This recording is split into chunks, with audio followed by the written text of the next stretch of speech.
Participa en el sorteo mensual que tenemos en este canal de la Biblia centrada en Cristo. Esta es una Biblia completamente útil para todas aquellas mujeres que buscan una relación más profunda con Dios. Tiene todos los estudios bíblicos que te puedas imaginar.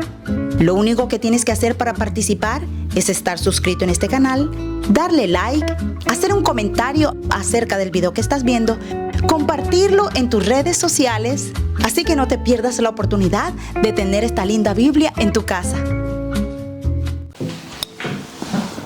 Jesús pasaba horas con Dios y minutos con los hombres. Pero ustedes dirán, sí, pero es que ese era Jesús. Jesús tenía que cumplir una misión de salvar al mundo y por eso él tenía que dedicarse a hablar con Dios todo el tiempo. Pero no, nosotros somos sus hijos y en esa relación de paternidad, de amor, de hermandad, de unidad, porque somos hermanos de Cristo, porque somos templos del Espíritu Santo, porque somos hijos del Padre, porque somos amigos y porque somos esclavos, nosotros estamos llamados como cristianos a tener una relación con el Padre, pero encontramos tan difícil tener ese tiempo y a lo mejor solamente tenemos 2 minutos o 5 minutos y ya sentimos que se nos va el día o que qué aburrido, porque ¿cómo lo hago? ¿Cómo hacer ese tiempo de oración ameno? En este video quiero enseñarte de manera práctica cómo vamos a pasar mucho tiempo con Dios y cuando nos demos cuenta ha pasado más de 1 hora. Empecemos diciendo que no se puede divorciar la oración de la palabra de Dios. Es como un ave.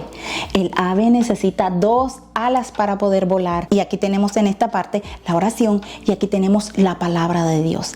Vamos a empezar con lo que tenemos que saber acerca de la palabra de Dios. Y para eso les he preparado esta guía de simples pasos para que ustedes puedan saber qué pueden hacer en ese tiempo de oración, para que puedan no solamente llegar al Padre con oración, sino también aprendiendo de Él. Primero que todo, tú tienes que saber que cuando vayas a la palabra de Dios, no importa qué circunstancia estés viviendo, tienes que ir con un objetivo en mente: buscar a Dios en la Escritura.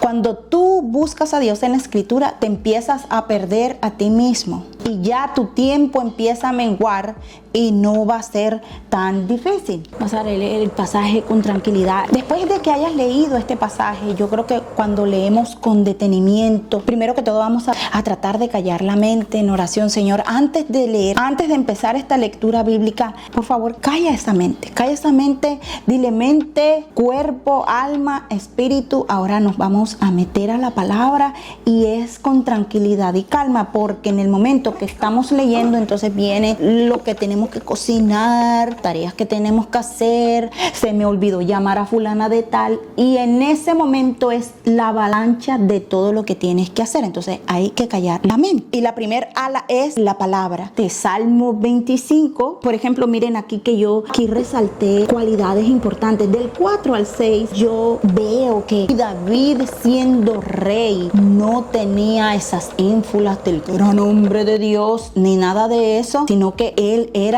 un hombre que se humillaba a sí mismo. David era un hombre necesitado de Dios. No importa cuánto dinero tenía, cuánta fuerza, cuánta majestad tenía David, él siempre necesitó de Dios para todo. Y aquí veo esa humildad de David. Es lo primero que me revela. Guíame, enséñame. Y él sabía que no merecía nada de Dios, sino que solamente su misericordia. Que él no era nada delante de Dios. Aquí podemos entender desde la perspectiva que nos muestra David de comer a Dios. David era un hombre que se la pasaba en los desiertos. Detrás de él andaban los enemigos. Entonces, en esos desiertos, él hacía estos salmos. Y él hablaba acerca de la misericordia de Dios, de cómo Dios lo libraba a él en medio de cualquier situación.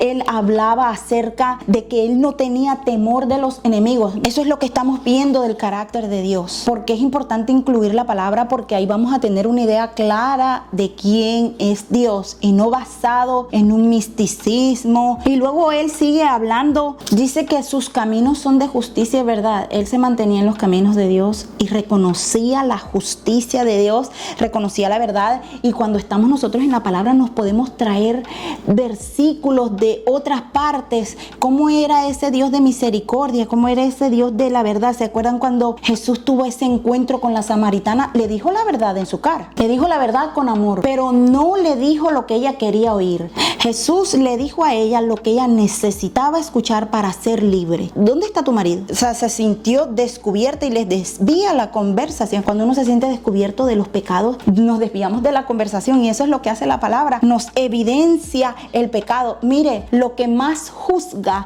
la conducta del ser humano es la palabra de Dios, porque cuando la abro, me abre un espejo delante de mí y me dice, aquí hay algo que tienes que cambiar. Cuando encuentro a hermanos diciendo, es que no me juzguen porque solamente el que juzga es Dios. Bueno, Él te dio el libro que juzga y dejó a hermanos autorizados para que te digan y te muestren la verdad con amor. Por eso aquí dice David, todas tus sendas son verdad, verdad. La verdad muchas veces duele. Qué bueno que tengamos la palabra, porque esta palabra nos trae a toda verdad. Ojo, que todas estas sendas de verdad y de misericordia son para aquellos que guardan el pacto. David era el hombre conforme al corazón de Dios porque él amaba lo que Dios amaba. Y él era, desde antes de la fundación del mundo, el elegido de Dios. No era Saúl. A Saúl lo eligió el pueblo, pero a David lo eligió Dios. Por eso dice conforme al corazón de Dios. Hay ingredientes importantes. Si yo me pongo a orar sin saber lo que dice la palabra, me voy a estrellar. Por eso muchas de las oraciones que haces no son contestadas, porque estás orando sin el entendimiento de la persona de Dios. Miren lo que valora Dios y lo importante para Dios. ¿Quién es el hombre que teme al Señor? Él lo instruirá en el camino que debe escoger. Y al final de todo, en prosperidad habitará su alma.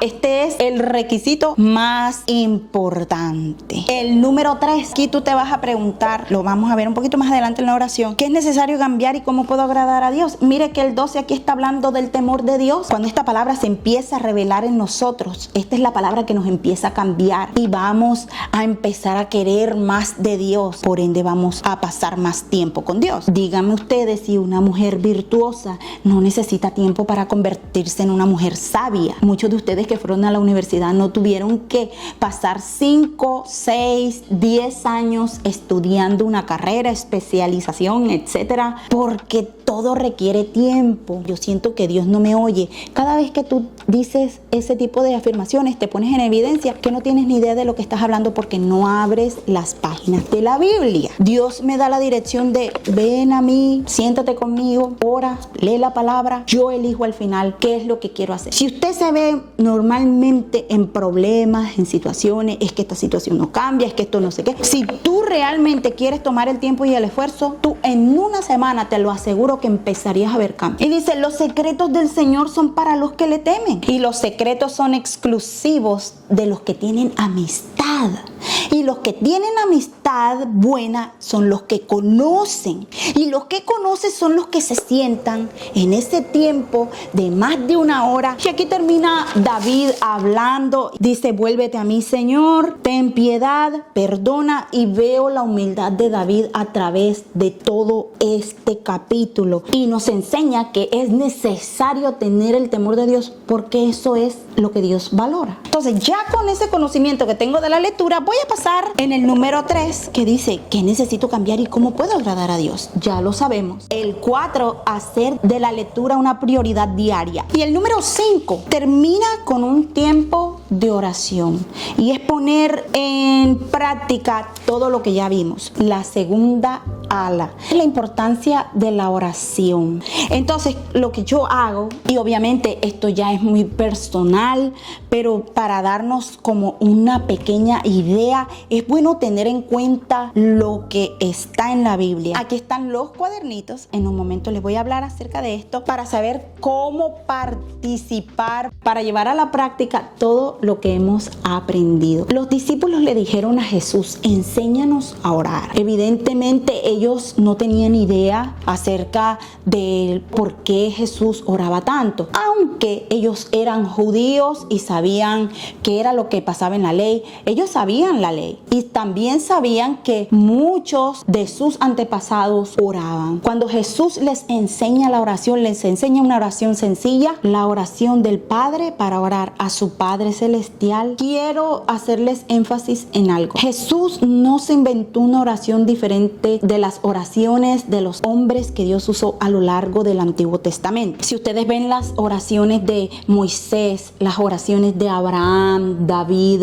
de los profetas, se van a dar cuenta de un patrón. Por ejemplo, había intercesión, la oración de Nehemías, había ese reconocer el pecado que habían cometido y que no merecían nada, más bien apelaban a la misericordia de Dios para que se apiadara de ellos en el momento de angustia porque se habían alejado de Dios. Jesús no hizo ese montón de cosas que hacemos hoy los cristianos hoy en día. ¿De dónde nos imaginamos ese tipo de oración si no está contemplada en la Biblia? Y cuando estén en su tiempo de oración, tengan su hojita, con esa actitud de humildad, vas a reconocer a Dios, vas a ver a Dios en todo su esplendor, porque te aseguro que cuando tú realmente te metes con Dios y empiezas a buscar a Dios de verdad, mire hermano, usted no tiene a veces ni necesidad de pedirle a Dios las cosas porque ya Dios suple todo. Y termino con esto. Mire que aquí este capítulo habla acerca de oración pidiendo amparo, guía y perdón. Cuando uno empieza a ver la escritura, uno empieza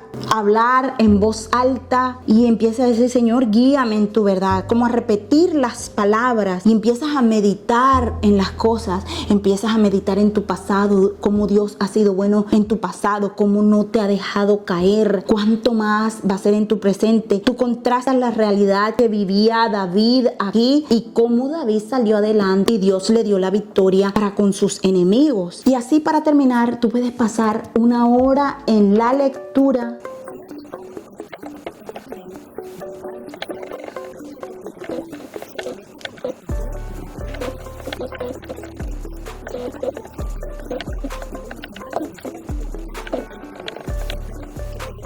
Tienes solamente que contestar una pregunta que hago en el video. Y en este video la pregunta es: ¿cuántos libros tiene la Biblia? Bueno, y no siendo más, les doy las gracias por haber visto este video. No olviden suscribirse, compartir, darle like y dejar su comentario. Y espero verlos en otro video.